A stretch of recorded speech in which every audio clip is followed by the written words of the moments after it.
we all have different things in our life that have scarred us. We want to act like those scars don't exist. So those scars, like, if you go out and you get cut, that scar is going to be there on your arm. You can go down and look at that cut and say, oh, or that scar and say, oh, that happened from, I was in the kitchen, or what happened. We have the same thing on our brain.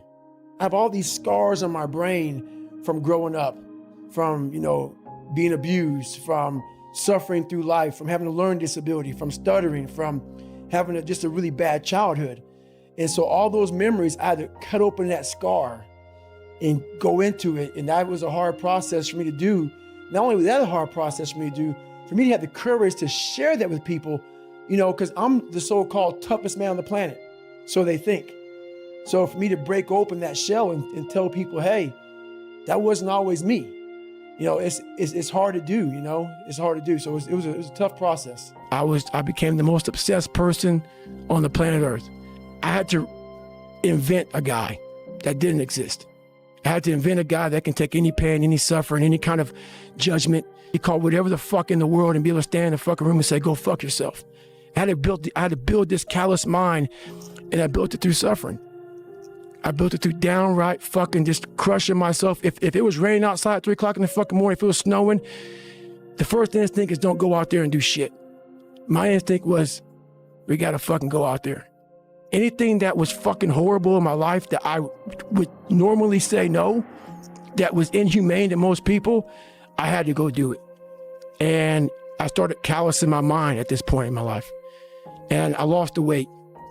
And I went back to recruiter. I got into that class and I went through 3 Navy SEAL Hell Weeks in 1 year. Only guy to ever be in 3 Hell Weeks in 1 year, to my knowledge. The first one I didn't make it through, the next 2 I did. And that I just didn't, I didn't stop anymore from there. And I started realizing through this process that the fucking mind is what you created. And I started opening different doors that I didn't think were even there, that I didn't think even existed. And the more doors I opened up, the more I started realizing that my potential is damn near endless. And it changed my whole mindset. So I went from David Goggins and I created Goggins. And that journey is a priceless journey that is hard for me to even explain to people because it sounds so quick and easy. Like I lost this weight and I went through 3 Hell Weeks. I went to Ranger School, went to Delta Force Selection, whatever it is. It was brutal. It's a brutal journey every fucking day. And everybody goes, well, are you happy? If anybody knows my life story, and I'll try to give you just a snippet of it, where I'm at today is in front of Joe Rogan telling you my life. To get through where I became, to get through where I'm at now, there's nothing but pride I have for myself that I can't really show people. Because I have this face that they see like, are you happy? What's wrong with you? I'm driven. I'm obsessed. And that's what you see. For some reason, God put me in almost every fucked up situation on the planet Earth. So when I talk to people, it's not sugar-coated because I was 175 pounds my whole life. Maybe you're a piece of shit. Maybe you want to be nobody. Maybe you're happy exactly where you are in life, because obviously you are. Maybe you don't have the determination to be somebody better than who you are. And if you want to live with that, I'll support you in that. If you're good with being who you are, that every day you wake up and every day you smell like shit because you can't wash your body well, and your skin's messed up because your health's so bad, and you can't put your clothes on right, you need help with that. You need help, like when I was doing, I need help wiping my ass. That makes you feel good? Nothing I can say to you. See, people are haunted, but they obviously like horror films because they keep watching the same fucking movie. I don't like horror films. A lot of people like horror films. So I don't say much to them. I say exactly what I said to you, right there. Because I was once you. I didn't like horror films, so I changed it. Some people are just, they become, like you said, it gets real small when you're lazy and you're fat. Their will is so small that they don't have any, and you can't give it to them. There has to be something. This is what I'm talking about now, because this isn't a hack.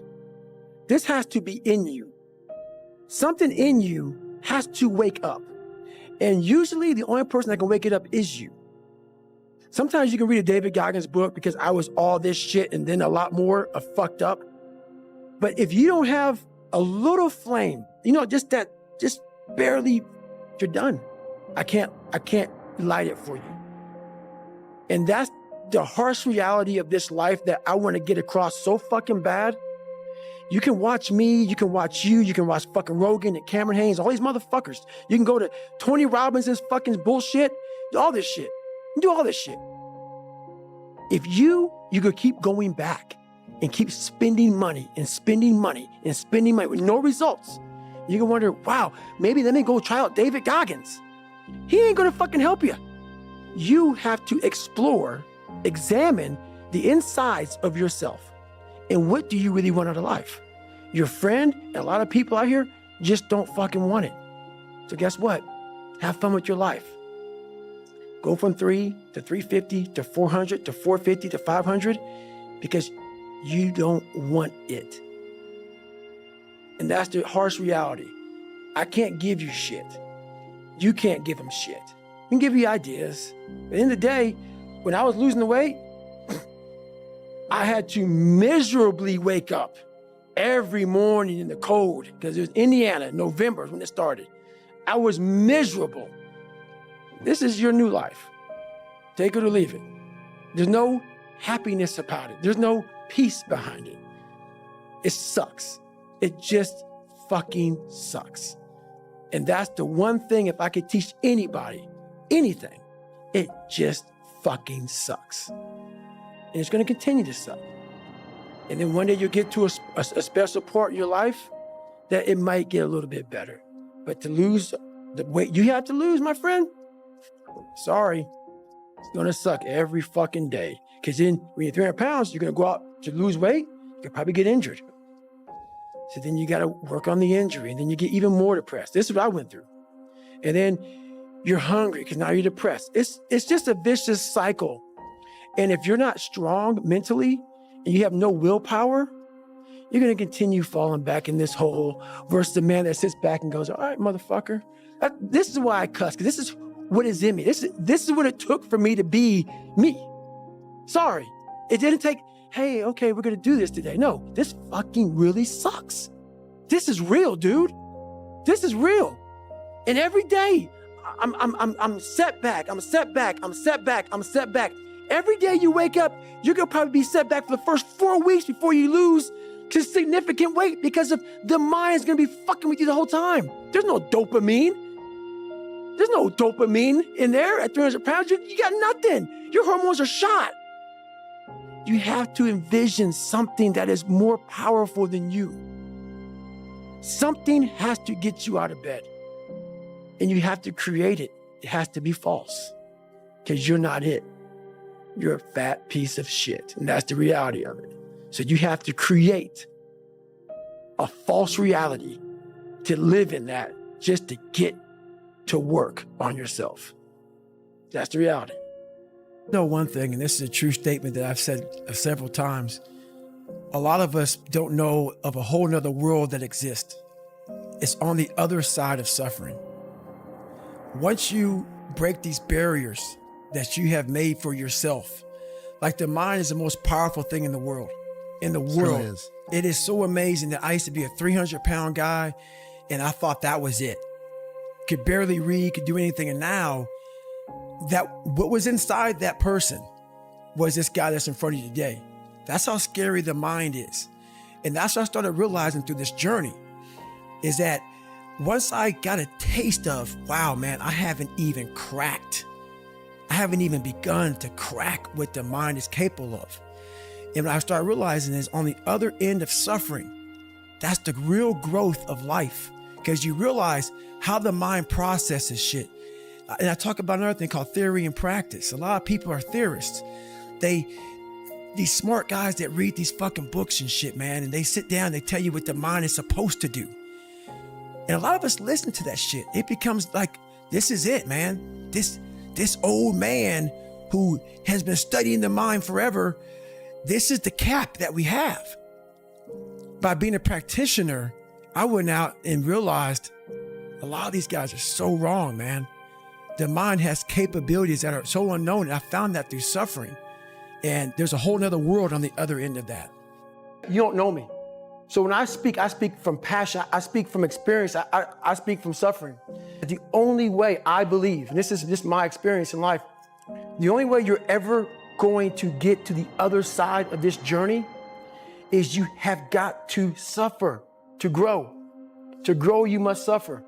And some people will get it and some people won't. But they have to see what their journey is to start their journey. Several people live to be 100 years old and they have great lives and they have great kids. Their kids go to college and all sorts of stuff. But somewhere in their life, there was a point where they had a decision to make.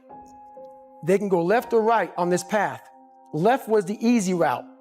Right was the hard route. A lot of people take the easy route. And they had a good life that way, but the better life was going to the right side. And you may have 20 years of pain and suffering to get past it, but a lot of us die never truly starting our journey. And I would tell this young person, you gotta start your journey. It may suck, but it will come out the other side where you're coasting. So if you're willing to suffer and go back in the grind, that internal dialogue you have with yourself when you're in misery and you're uncomfortable, it's a real, scary, unfiltered, no lying dialogue between you and yourself. And people know exactly what the fuck I'm talking about when you're in a bad spot in life and your mind is saying all kind of shit. That's who you really are. That's the real you. No Rocky Balboa moments going on up there. You're like, hey, you know, it's round 14. Let's come on, we got this. No, it's like, fuck this. I'm out of here, man. This is crazy. That's where the growth happens. When you're able to stay in that moment and talk yourself back into the suck of wherever you're going through, and you start stripping those layers away, but as you're stripping those layers away, you're building calluses over top of shit in your mind. That's where the growth starts to happen, is when you have to force yourself to stay in it. You can't leave it. On the other end of suffering is a life that many people don't know even exists. It's a beautiful world because like the 40% rule. We all live in this world where our brains are keeping us in this box.